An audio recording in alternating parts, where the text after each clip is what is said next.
Olá pessoal, sejam bem-vindos a mais uma live aqui na Hora do Dharma. Se vocês estiverem me ouvindo bem, manda um oi aí nos comentários, tá? Dizendo como é que tá o som. Bom, nessa semana que corresponde ao Sagadawa, que acontece de 11 de maio até 10 de junho desse ano de 2021, é um período que corresponde a um período sagrado dentro do calendário budista, tá? E marca o nascimento, a iluminação e o paranirvana do Buda Shakyamuni. É dito que durante o Sagadawa as ações virtuosas são acumuladas exponencialmente. Então os mestres sugerem que a gente aproveite esse período de grande multiplicidade para se empenhar em práticas de meditação e generosidade com a intenção de trazer benefício a todos os seres. Aqui na Roda do Dharma, o que é que a gente vai fazer? Durante esse período de segunda a sexta, eu vou trazer aqui para vocês um pouco da história do Buda, tá? Quem foi esse ser, né? Quem foi esse homem? Então, a gente vai dar sequência e caso vocês tenham perdido, basta olhar os episódios anteriores, tá? Eles ficam registrados. Então, vamos lá. Então, o Siddhartha, ele estava olhando, né, a natureza da vida, a natureza humana, e ele começou a fazer algumas reflexões sobre como é que aquilo estava andando. Então, ele olhou ao redor e disse assim: Siddhartha pensou consigo, meu corpo é extremamente belo e delicado. Em meu palácio, lagos repletos de incontáveis lótus estão cheios até a superfície com água.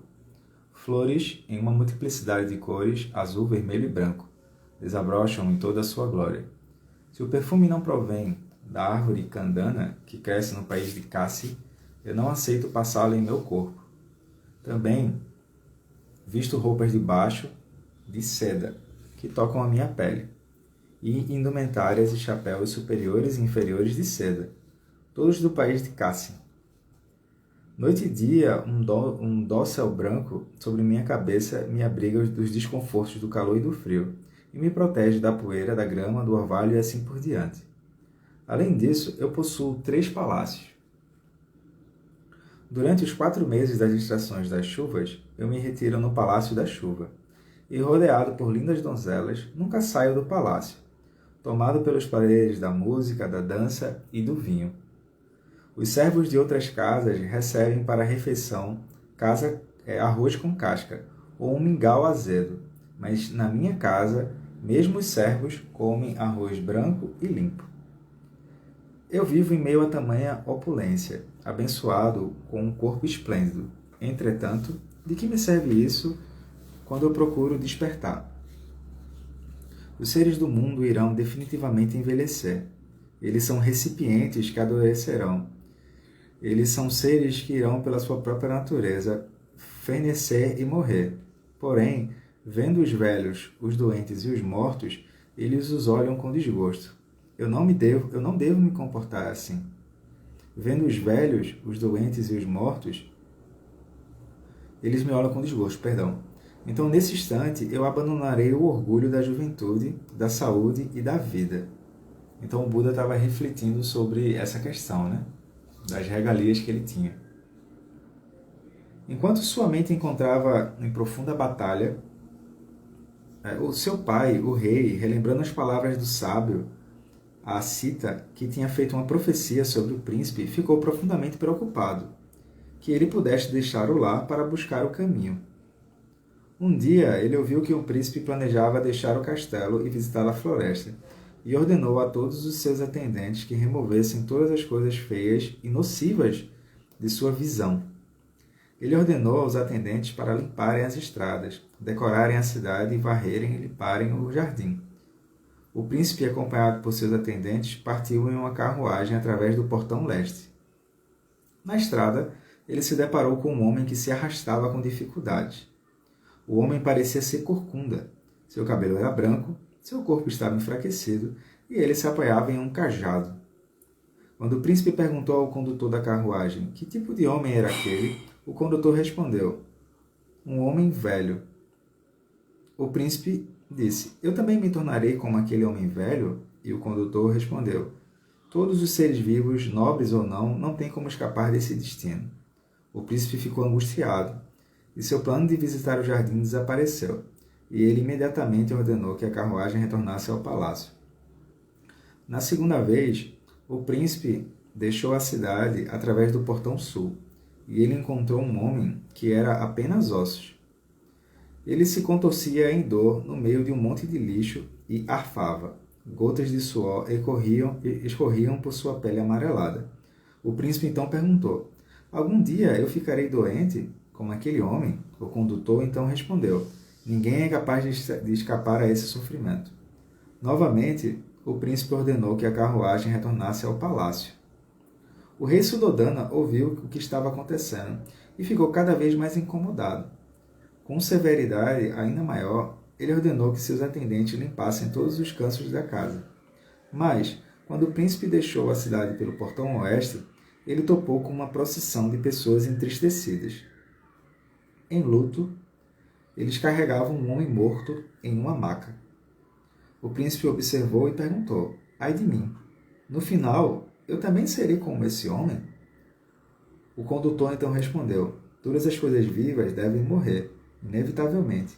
Então, naquele dia, a carruagem novamente retornou ao palácio. Na próxima ocasião, quando deixou a cidade através do portão norte, ele encontrou um homem vestido com um manto de cor de açafrão.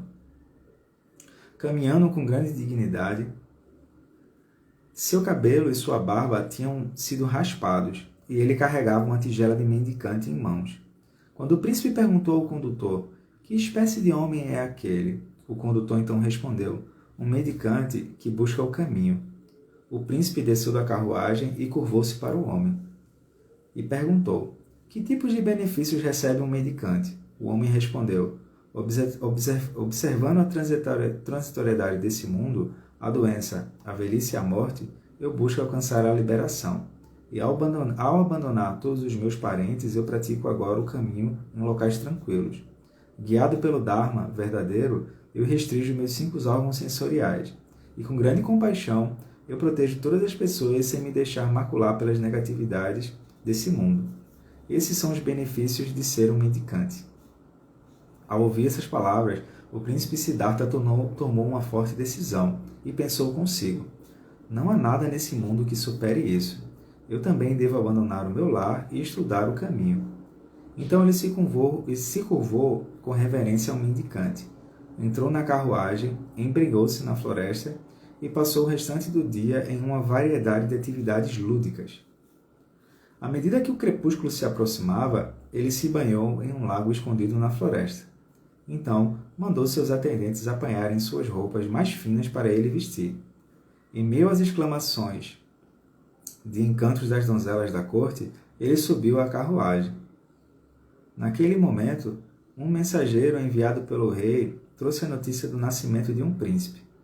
Ele, sem alegria, disse: Nasceu outro grilhão que devo desfazer. Tendo ouvido a palavra Rahula, que significa grilhão, o mensageiro reportou ao rei, e assim o recém-nascido foi chamado de Rahula. O príncipe, que tinha tomado a firme decisão de deixar o lar naquela noite, apressou-se para chegar ao palácio e foi circundado por uma multidão de pessoas felizes. Mas no caminho, uma jovem donzela de nome Kisakotami, a qual estava no andar superior de seu palácio, que possuía vista para a estrada principal, viu o príncipe e, encantada, recitou esse verso: Verdadeiramente feliz é o pai, verdadeiramente feliz é a mãe, que possui tal filho. Verdadeiramente feliz é a esposa, que espera por tal marido. Quão verdadeiramente feliz!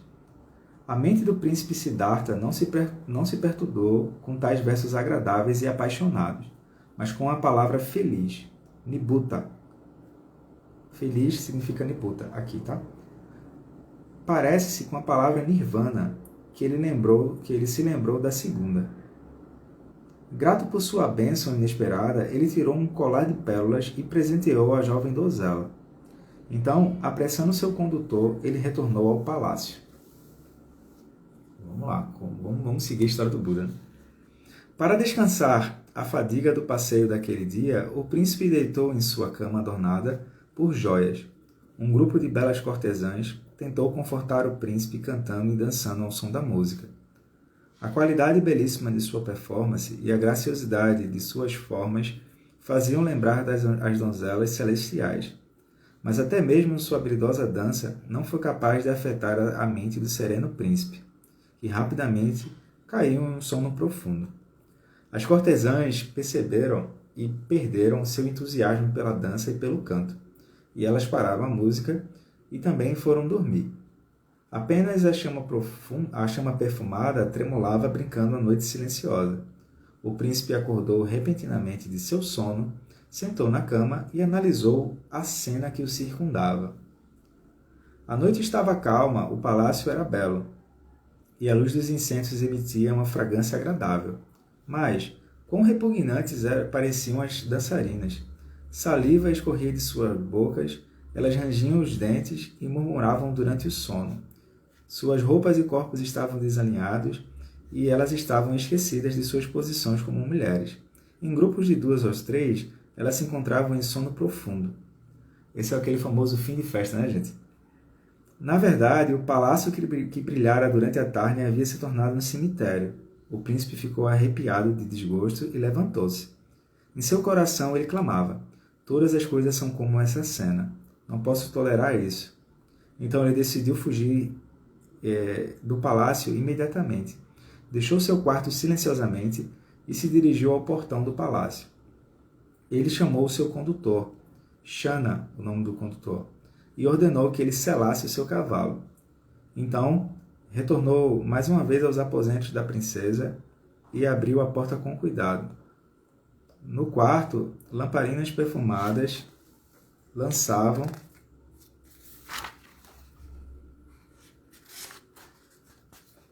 pálidas sombras na profunda escuridão da noite, e havia apenas a respiração silenciosa de alguém em sono profundo. Então ele pensou: se eu abraçar o meu filho e me entristecer por esse encontro final, a princesa irá despertar e tentará me impedir de deixá-lo lá. Em vez disso, seria mais sábio visitar essa criança depois que eu atingir a iluminação. Deixando o palácio e montando seu belo garanhão Kantaka, deve ser assim que se pronuncia, ele se apressou em direção ao grande portão externo da cidade.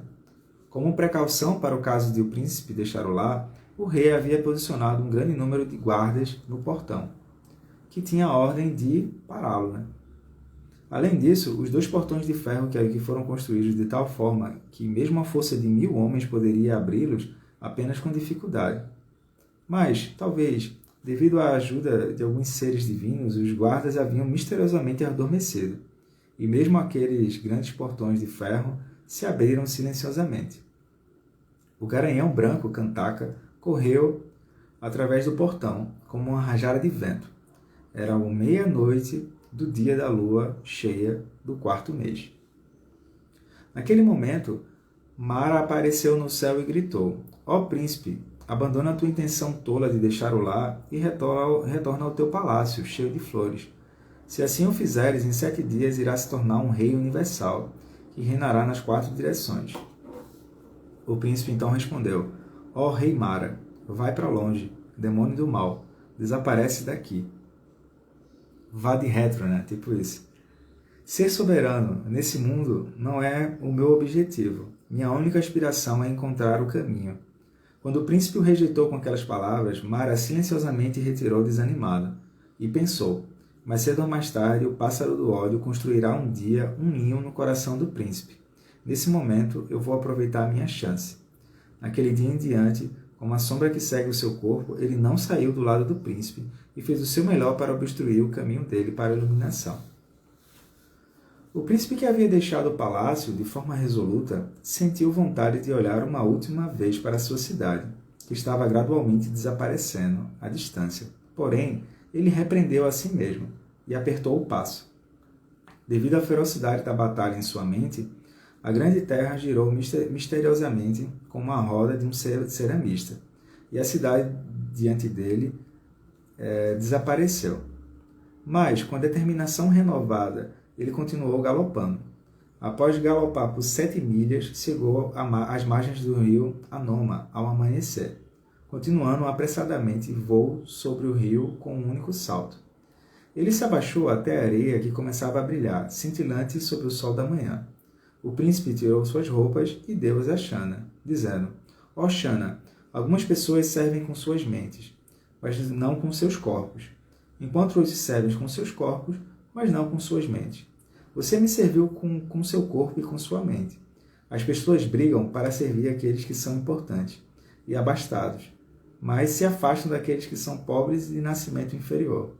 Apenas você, entretanto, abandonou o próprio país e me seguiu por longas distâncias até esse lugar. Sua ação é verdadeiramente admirável. Soltando o seu coque, o príncipe segurou uma joia e disse: Shana, volte ao palácio agora e ofereça isso ao rei. Transmita essas palavras a ele. O príncipe, Siddhartha, não quer nada das coisas do mundo. As pessoas que estão todas aprisionadas, elas são aprisionadas pelas emoções do amor e da afeição. Mas no final, elas não são capazes de enganar a velhice, a doença e a morte. Então, por favor, pondere sobre essa verdade e abandone essa aflição. Enquanto o príncipe não alcançar a iluminação, ele não retornará ao palácio. Então, tirou um colar e entregou ao seu atendente, Shana, e disse: Por favor, leve isso à minha madrasta, e diga a ela que o desejo é a raiz do sofrimento, e que eu resolvi cortar a raiz do sofrimento e acabar com a aflição. Mais uma vez, ele entregou uma variedade de ornamentos e disse: Por favor, leve isso à princesa, e diga-lhes que, no mundo dos homens, infalivelmente, há dor da separação, e que o príncipe decidiu firmemente cortar a raiz dessa dor. Se ela se abater pela emoção do apego amoroso, diga-lhe que para não se afundar nessa aflição. Shana se desesperou e, chorando, suplicou para seguir o príncipe como um mendicante também, mas ele não permitiu. Então Shana chorou em alta voz. O garanhão Kantaka também dobrou suas patas dianteiras e lambeu os pés do príncipe Siddhartha, enquanto gemia tristemente. Ele tocou a cabeça de Kantaka e consolou com essas palavras: Ó Kantaka, você fez tudo o que lhe foi pedido. Não há razão alguma para lhe ficar triste. Ele desembainhou sua espada com a mão direita e com a mão esquerda segurou seus cabelos e cortou. Ele lançou os seus cabelos no ar, exclamando: Se eu for capaz de alcançar a verdadeira iluminação, possam esses cabelos permanecer suspensos no ar. Se eu for incapaz de tal tarefa, que eles caiam no chão. Os cabelos permaneceram suspensos no ar e não caíram. O deus Indra recolheu os cabelos e colocou-os em um vaso de ornamento por joias, guardando no vaso do céu de Tamvatsita. O príncipe vestiu-se com 3 mantos presenteados a ele pelo filho do deus Gatikara, e com uma tigela em sua mão, calmamente começou a caminhar. Aos prantos, Shana disse adeus ao príncipe, e enquanto ele desaparecia ao longe. Com o coração pesado, Shana retornou ao palácio. Mesmo caindo na ira de todo o clã, especialmente do grande rei Suddhodana e da princesa Yasodhara, eu acho que é o nome, Shana transmitiu fielmente as palavras do príncipe. Então, galera, a gente vai ficar por aqui e a gente vai seguir de segunda a sexta no horário das 12h47, tá? A partir das 12h47, seguindo com a história do Buda, sua vida e iluminação, tá? E a gente vai seguir com essas lives até o dia 10 de junho, que é o período de Sagadawa, tá bem? Então, fiquem bem, se cuidem e até a próxima live. Tchau, tchau. Valeu.